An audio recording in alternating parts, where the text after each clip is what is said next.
This life was bequeathed to us. Values were bequeathed to us. Respect for authority were bequeathed to us.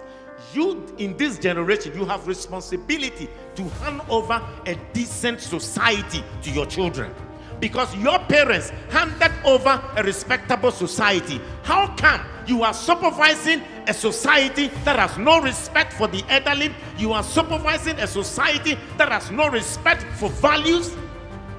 What kind of the next generation of parents are we going to have? The kind of training our parents gave to us. We, these young generation parents, we have failed our society. We have failed. We have over-pampered our children, and they have gotten rotten now.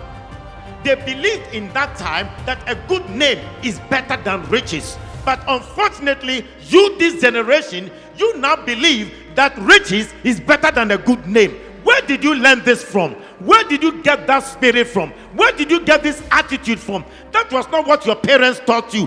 Why are you teaching your children now put money ahead of a good name? And it is because of this, corruption has eaten our society. Everybody is looking for money, regardless of where you get it and how you get it. Where did you learn these things from?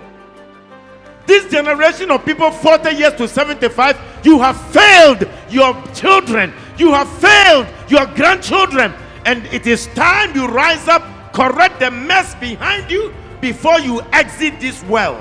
Your parents and my parents at that time will ensure that you go to school. They will arrange to get an extra teacher. But there is no way my parent and your parent will find a way to buy a question paper and for me to study. There is no way my parents and your parent will ever do that. But how come you have been doing that? You go behind the scene, you buy question papers for your children and they get the A+ and you celebrate them. You are teaching your children how to do evil and corrupt society.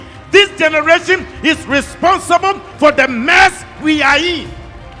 Society is the product of the family. Society starts from the family, and from the family to the community, community to the larger community, and to the entire nation. So if today we say that the society is rotten, it means that the home is rotten. If we say society is corrupt, it means the home is corrupt. The problem of our country is not only because of government, but it is because we've had irresponsible parents who have destroyed the values and the foundations of our homes.